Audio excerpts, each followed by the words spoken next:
And now I'll say I'm honored to present our day 2 keynote speaker this morning, Jack Jones. And many of you know Jack and many of you don't know, but he is the author of the FAIR model, and he currently serves as chairman of the FAIR Institute and the chief research scientist at Safe Security. Jack's presentation today is titled The Future of Risk Analysis in an AI and Automation World. And although Jack is well known for developing the FAIR model, what is often overlooked is his strong support for better decision-making in risk management.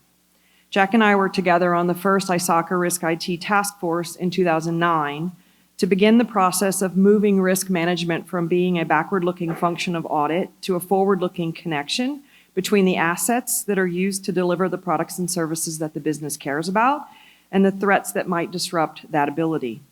In 2016, Jack kicked off with me the first FAIRCON at the FAIRCON conference hosted by Bank of America in Charlotte with a book signing.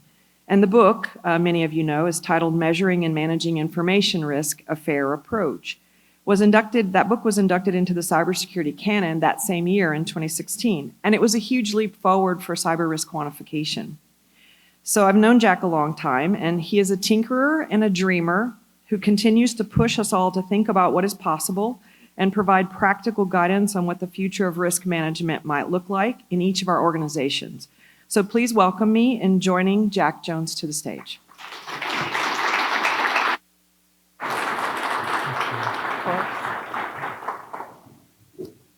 Well, good morning, and thank you for being here. Thank you for being part of this, I think, very important community and all the contributions you make.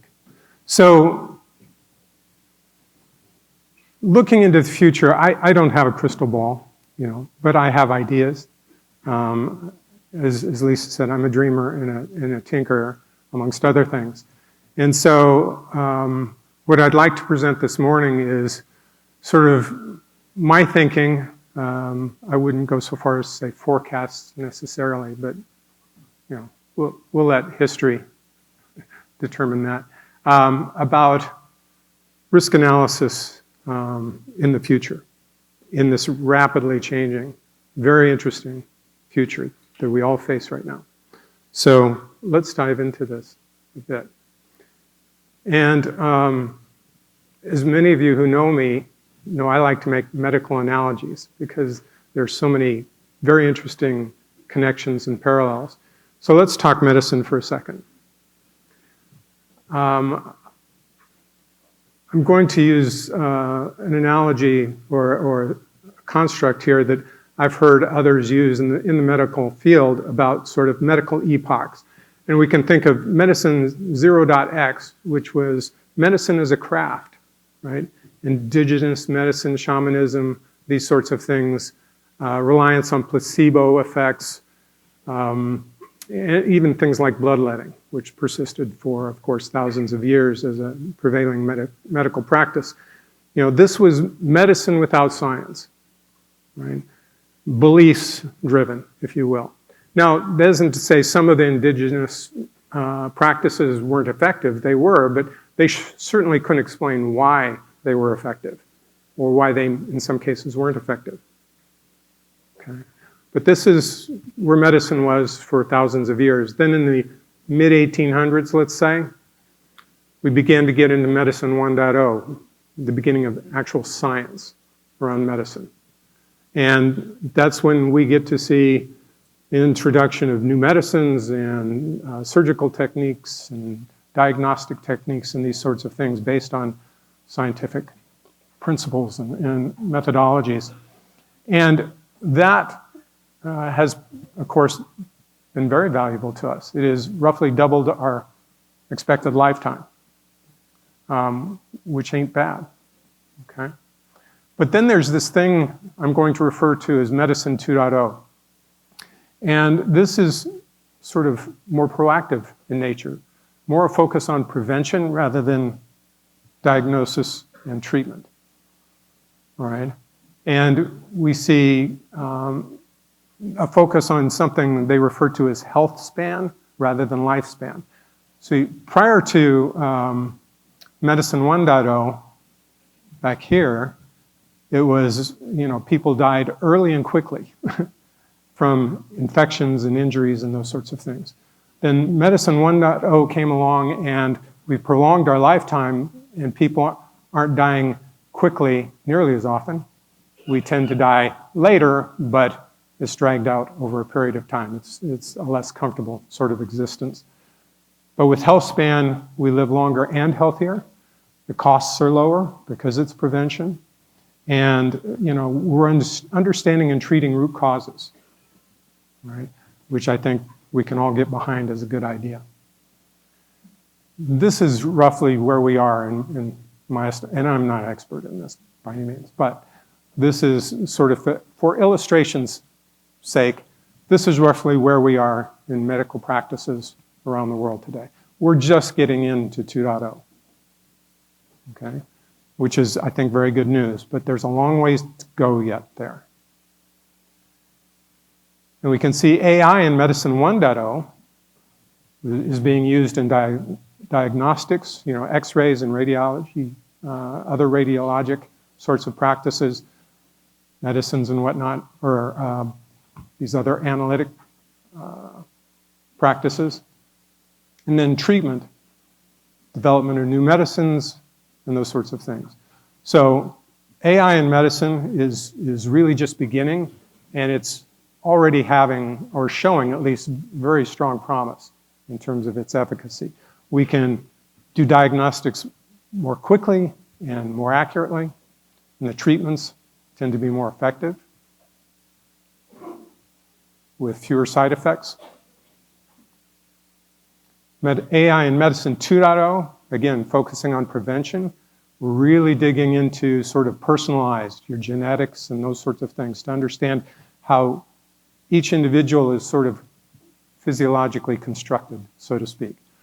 And being able to identify prophylactic sorts of measures to help prevent disease before it occurs. And things like optimized exercise and diet and sleep programs and those sorts of things all be very effective in helping us live longer and healthier, happier lives. All right? So that's medicine. So what's it look like for risk, if you will, or risk management? So this diagram I like to use to sort of paint a picture, if you will, where analysis fits into the risk management sort of landscape. And on the one hand, this almost seems rhetorical, but I'd like to think there's, I'll be able to use this to drive home a few points. So we know that we have business assets that we care about, and there are threats against those that can create loss, so we put controls in place. That's sort of the risk dimension of the landscape. But then we have risk management, right? And we make decisions. We prioritize and create strategies and expectations and these sorts of things, all to drive an intended state of risk. But then, of course, there has to be execution against these decisions, right? Based on the level of awareness and incentives and capabilities and those sorts of things, which in the context of the intended state gives us our actual state of risk, okay?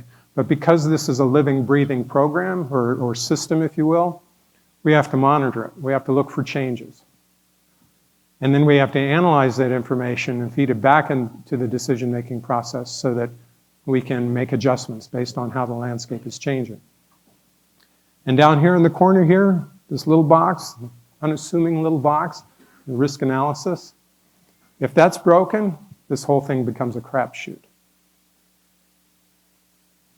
And as a profession today, by and large, this box has been broken.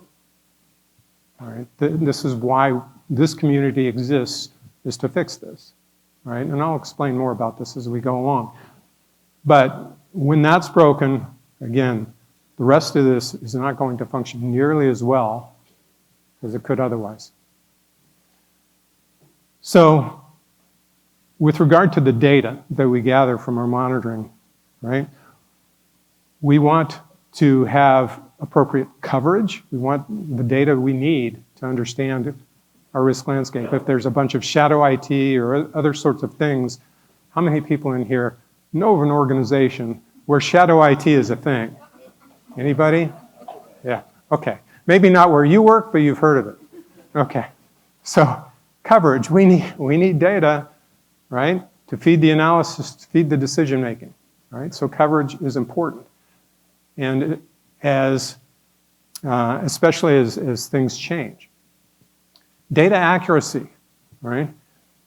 This likewise has been a significant problem for us, I think, as a profession, because we've been driven primarily by questionnaires, and sort of ordinal measurements of one sort or another that have all sorts of inherent limitations and challenges associated with them that can affect their accuracy.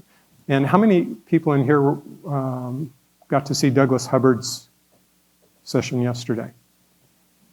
All right, for those of you who didn't, I encourage you to look into his work, because Douglas is, in my view, the world's leading expert on this whole data accuracy sort of thing, at least from a subject matter expert data perspective, all right? But we need our data to be accurate. Today's questionnaires, by and large, are asking the wrong questions, and they're asking them in ways that do not lead to accurate measurement. And then timeliness. Again, questionnaires and whatnot, they're point in time, they're not continuous in nature. So these sorts of things create challenges from a data perspective in this whole system as well.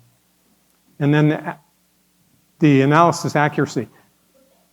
Even if we have marvelous data, if our analytic models and whatnot are broken, it's not going to turn out well. So we have to have good, strong analytic methods and models as well in order for this system to work as it's intended. So that's where we are in medicine. Where do we think we are in risk? Anybody care to offer an opinion from an epoch perspective? Yeah, we're here. We're just getting into 1.0, all right, where science becomes a thing, right? When I think about, our profession, and examples of where we're getting into 1.0, where science is relevant and effective, I think of Douglas Hubbard. I think of Scientia, Wade Baker's group, Michael Reutman. The data scientists that are employed in, many organizations now. We're beginning to get into risk 1.0 with the efforts of these sorts of people, right? But we're just beginning, and there's a whole lot we have to overcome in terms of inertia and understanding in the profession in order to really, see the fruits of those efforts, at least in the kind of time frame that we need it to happen. Because you think about medicine, right? It went from craft to science over decades and a century, let's say. We don't have that kind of time, right? We have to, because of the rapid progress of technology and business needs and the threat landscape, we can't afford to take decades to get where we need to go from a science perspective, if you will. And for those who might be confused about or offended by my claim of, we're still primarily a craft-based profession, I'll provide some examples of sort of supporting evidence for that claim, if you will. But don't confuse technical sophistication. We have all kinds of very fancy technical doodads to work with, right? Toys and whatnot that can be very useful, of course. But don't confuse the technical sophistication with the maturity of the profession. They are not the same thing. So some of you, old hands, from the FAIR community will recognize this slide, right? Commonly cited top risks. When I look at risk registers and top risks in the profession and whatnot, we see things like insiders and reputation and phishing and ransomware and whatnot, right? Except none of those are risks. They're all part of the risk landscape. They all contribute to how much risk we have, but to label them risks, sort of conflate them into this ambiguous application of that word risk, we lose any opportunity to measure them effectively and prioritize amongst them or understand really what the relevance is, right? So this is an example. And it's typical for any young profession. This isn't sort of a shameful thing. This should be expected for where we are as a profession, right? Medicine went through it, physics went through it. You know, all the sciences, all the mature professions went through this phase where language, you know, the nomenclature is used imprecisely and inconsistently and sometimes illogically, okay? That's where we are. Math on colors. How many people feel good about this equation? Right? Right? Hopefully nobody in this room is buying into this equation. So we know that's bad. We replace it with words still. No, I'm not doing that. Nope, nope, nope. But numbers, cool. We can do it with numbers, except these aren't quantities. There's literally no difference whatsoever between the row above, the very low, low, etc., and these numbers. These are text labels. They have no quantitative property at all. And to think we can do math on that and have it make any sense and stand up is incorrect, right? It's just dead wrong. But let me drive a nail in that coffin here. Let's replace those numbers with these numbers: -8, 4, 28, 53, and 2,961. They are every bit as legitimate as the 1 through 5 labels, right? They are in the right order. Ordinally, they are in the correct order. But the math we were using on 1 through 5 and that we thought was giving us answers we can stand behind, well, we just replaced those numbers there and try to apply the math now. No way it stands up. Okay? This is pervasive. It's baked into products left and right. It's baked into things like CVSS, which this profession has relied upon for a long time. And there's no way it stands up. Right? This is evidence of where we are as a profession. Again, nothing to be, be ashamed about. It's just the state of where we are. We have to recognize it in order to move past it. So, the last one in this sort of evidence, if you will, the most commonly used cyber risk or risk model in cybersecurity, the mental model of the person going, oh, it's medium. Okay? And mental models are notoriously bad in highly complex problems. Okay? So, I stand behind my claim that we are primarily still an X.0 level profession from a maturity perspective. But we're getting into the 1.0, which is great. And this quote comes from a colleague of mine. Is Tyler here? Tyler's grandfather is a retired surgeon, and they were having a conversation apparently about some of this stuff. And his grandfather shared that in the 1800s, medicine understood anatomy. They understood the parts of the body, had no idea about physiology, and consequently, they could see what was happening. They had no idea why. You can't treat effectively. You can't practice good medicine without knowing both anatomy and physiology.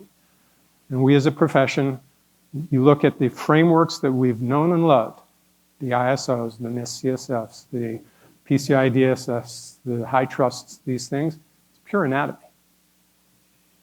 Okay? Which is important and incredibly useful, but it's only it's a one-dimensional solution to a two-dimensional problem. We need to understand the physiology of our problem space as well, how it actually works as a complex system of interdependent parts. Ours is a very young profession, right? But the good news is being in a very young profession, sort of on the cusp of moving into, I would say, far greater maturity, those of us in the room, and those of us, watching online, have the opportunity to play a major role in getting us to that next level. How often in an individual's, how many people in their professional life get to play a pivotal role in the transformation of an industry from sort of one epoch to another? That doesn't happen every day, right? So I consider myself to be really fortunate to be in the position I am to play a role in that. And I think, again, you have the same opportunity, play a major role in making this happen. So let's talk about sort of the automation and AI stuff. All right, so automated risk measurement, we have control data from various sources. We have threat data from various sources. We have loss data, and we feed that into some machine, some automation, and we get analytic results which feed decision making. That's great. And here again, this is where the models and math, the magic takes place. All right, there. But if we don't have our nomenclature down right, if we don't understand how our problem space works as a system, as a complex system, all right, we're not going to be collecting the right data, all right? We're not going to have the right models in math, and we're not going to get the right results, right? And, it's common to hear people say that, manual risk analysis has limitations and challenges associated with it, which is all true, right? The human doing an analysis, you have sort of the problem of scale and timing and quality in many cases. But those challenges, particularly sort of the challenges associated with the individual analyst doing the work and the limitations and potential for error there that exist, those are real problems that automation can and should help us solve. But if we don't understand our problem space well enough, and these models and math, et cetera, aren't what they should be, all we've done, if our models and math are based on this incomplete understanding and lack of maturity, all we've done is scale up and speed up bad decision making with automation, okay? So automation is wonderful, has amazing potential, but we have to be realistic about what it might be telling us, right? Don't accept the results of an automated analysis just blindly, all right? I think healthy skepticism in our problem space is a very good thing.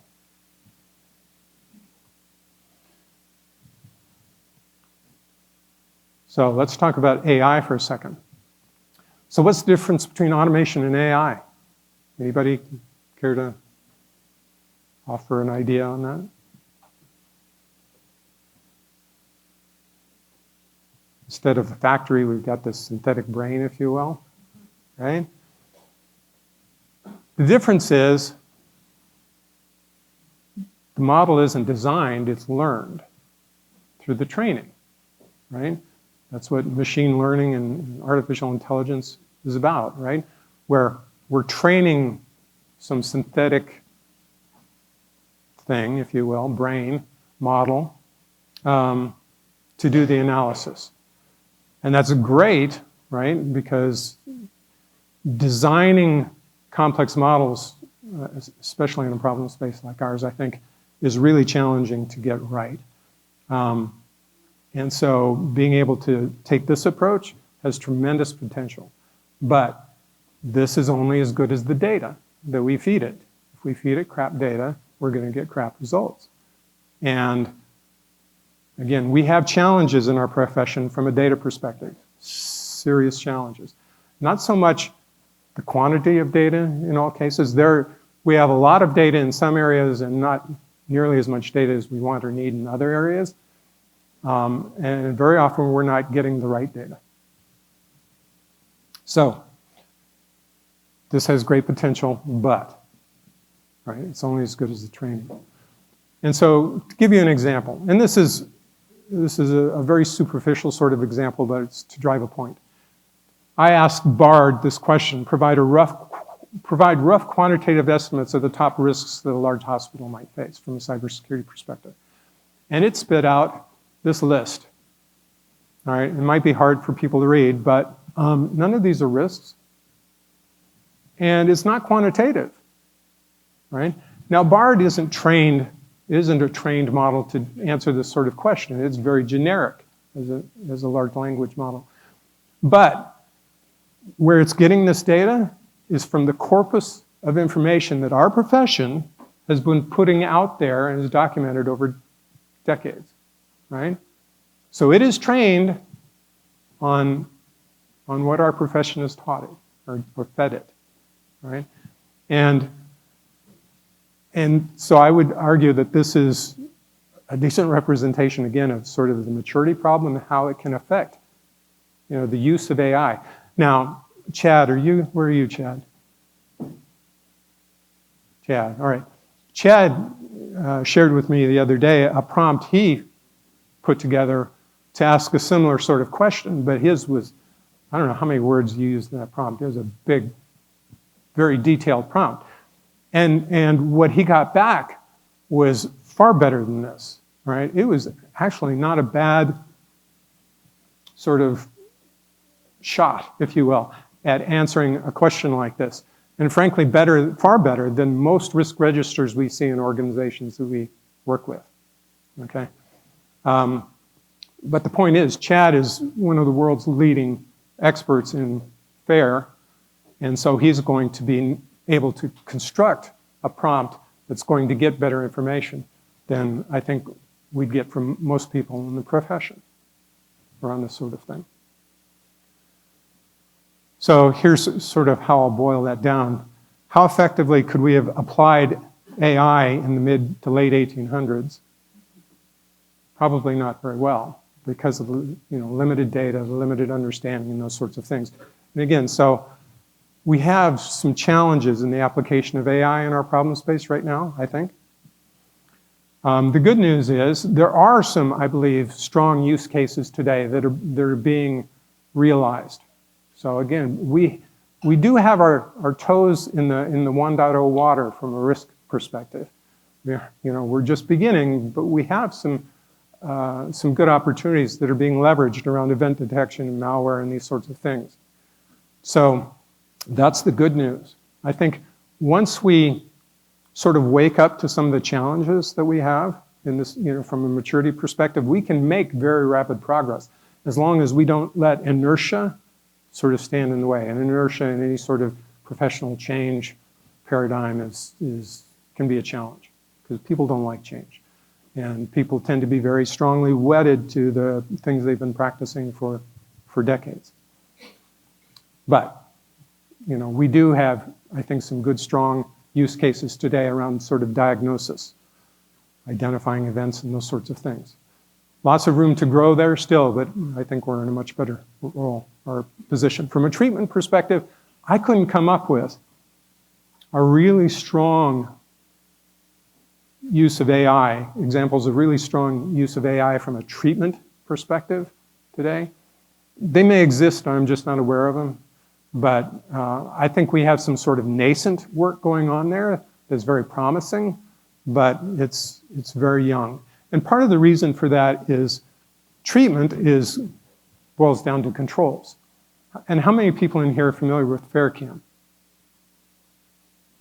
You're about half. So FAIRCON is this controls analytics model that we published at FAIR Institute a couple of years ago that defines controls physiology, how the controls landscape works as a complex set of interdependent things.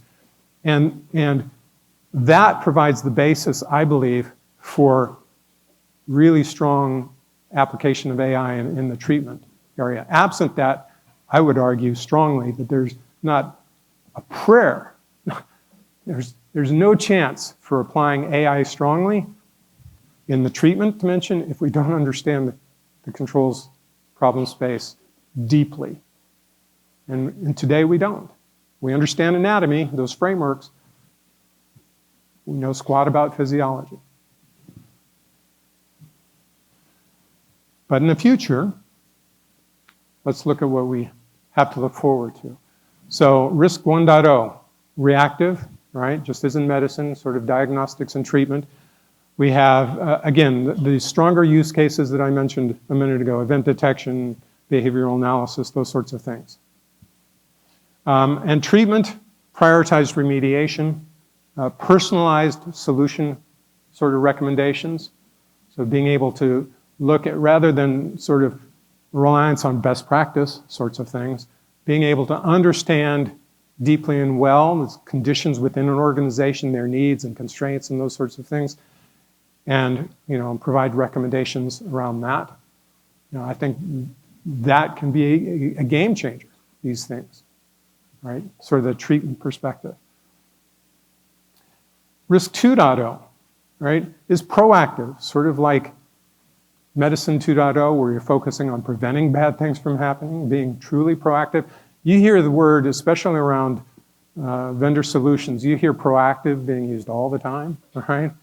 Yeah, none of that's really proactive, in my view. I mean, maybe proactive with a small p, but certainly not proactive with a big P, right? This is when we get into proactive with a big P, where we're able to sort of do experiments and understand what sorts of changes, the root causes of things, and treat those so that problems don't occur. So we're not playing whack-a-mole. How many people in here are familiar with an organization that plays whack-a-mole around risk management? What I refer to as risk management Groundhog Day, right? Same things over. You think you fixed something. No. You applied a Band-Aid, right? But the root causes were never identified. Right? And I am not familiar with any organization. I have never, in my nearly 40 years in this profession, encountered an organization that does true root cause analysis in the risk management space. Lots of proximate cause analyses that are labeled root cause analysis. They usually boil down to the root cause being human error. Human error is never a root cause, okay? So, this is what 2.0 would involve and could look like, right? So here's an example of an experiment that I put together. It's a synthetic risk landscape. I better have this with me. All right, so what you see here, all these little squares, these are individual assets within a simulated or a synthetic risk landscape. And the darker they are, the more risk they represent, okay?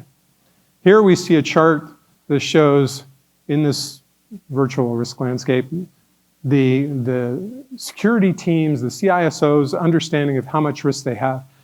And this here is how much risk they actually have, and this is what they believe they have. So there's a misalignment between what they believe they have and what they actually have from a risk perspective. And then this chart over here is year-over-year losses, okay? So let's go ahead and run this. All right, and we see blinking lights here, and what this represents is the landscape changing, right? Controls breaking and being fixed, 0 days being discovered and having to dealt with, new assets, shadow IT, all these sorts of things. So the blinking here is primarily what's being represented is the virtual CISO is applying limited resources to fixing stuff, okay? And we see right here, well, before we got here, it transpired like this for over years, like 6, 7 years, this was going on, spending money like crazy, and nothing really changing. Okay, risk management Groundhog Day. And then something happened here. They aligned their understanding of risk. And what that happened there is I turned on root cause analysis within the model. So now the CISO is learning. Right? He's looking at what's happening. He's actually able to infer causes from the data he has, and he's making changes. And one of the first things they changed was their risk measurement stuff. Go ahead and advance it. And continue to, oops, no. All right, let it run. Sorry about this. I kind of gave our AV folks an impossible mission here. So, all right, let's let it run. So that was the first change. And, they learned something really important there, didn't they? And fixed it. Now, what are we beginning to see? The tone here is changing. There's a lot less high risk. We're seeing their losses change, right? They keep learning and making changes. Now it never gets down to 0, right? but they're making systemic strategic changes in how they're managing risk, right? By doing something as simple as root cause analysis, right? That's risk 2.0 sorts of effects. All right, this is, how many people in here were in the very first FAIR conference? Just a small handful. I actually presented this there. I created a genetic algorithm for risk management. It was a proof of concept. Can I, apply genetic algorithms to risk management to experimentally, sort of explore, what kind of evolutions have a greater or lesser effect on an organization's ability to manage risk over time. And so what you're seeing here is the results of this genetic algorithm. Now it's still just a proof of concept because the genome I created for this, very rudimentary, not really useful. It's just exercising the process. I now have, because of FAIRCON, the basis for what I believe to be a really strong genome for this sort of thing.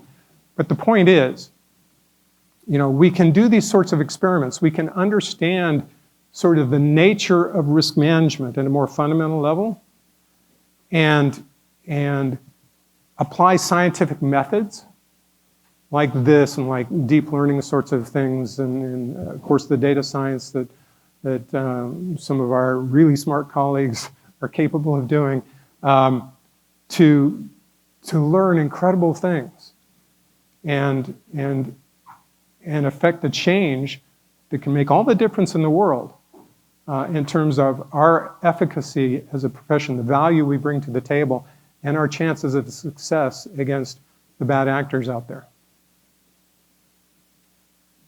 So, we have the opportunity to transform risk analysis and risk management as a result. And for me, this whole health span thing is really an important concept for our problem space. So we had in one of the panels yesterday, they spoke, I thought, very, very intelligently on something about friction, right? They talked about friction and the natural friction between security and the business and that sort of thing. Absolutely exists, and there will always be some of that. But we can minimize that, and we can optimize, we can determine what sort of the necessary level of friction is versus not really understanding what the necessary level of friction might be for a given sort of risk management objective and business objectives. And so being in this risk 2.0 epoch would allow us to optimize around these sorts of things and have what I refer to as risk management, improved risk management health span, the personalized strategies and programs that are really tuned to the DNA of the organizations that we work in. Being able to dynamically adjust as the risk landscape adjusts. And a lack of what I refer to as disability and disease within organizations and risk management and security and whatnot, right? So being able to confidently pursue business goals and really understand, really know that you are in fact aware of the risk landscape you face and that you're optimizing your solutions there. And then sort of getting rid of risk management Groundhog Day. So wrapping this up.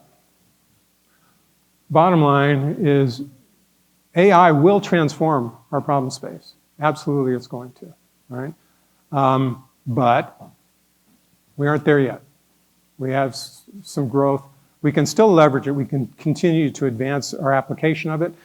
But I would argue in limited fashions until we begin to deal with things like controls physiology and solve some of the data challenges, the questionnaire approach we use as a profession today. And there are strong use cases today, like I said, and then, as I said, in order to really leverage AI, we have to think more deeply about our problem space.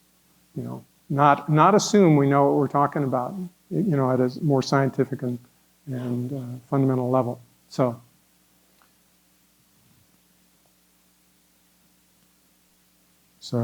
either I don't have another slide or this isn't working anymore. AI didn't like what I had to say about it. Okay, well, oh, there we go. All right, so hopefully, do we have time for questions? I don't know. No, I talked too long? Yeah. I'm sorry. Well, I apologize. I hope you found it interesting. Happy to take questions later. So thank you very much.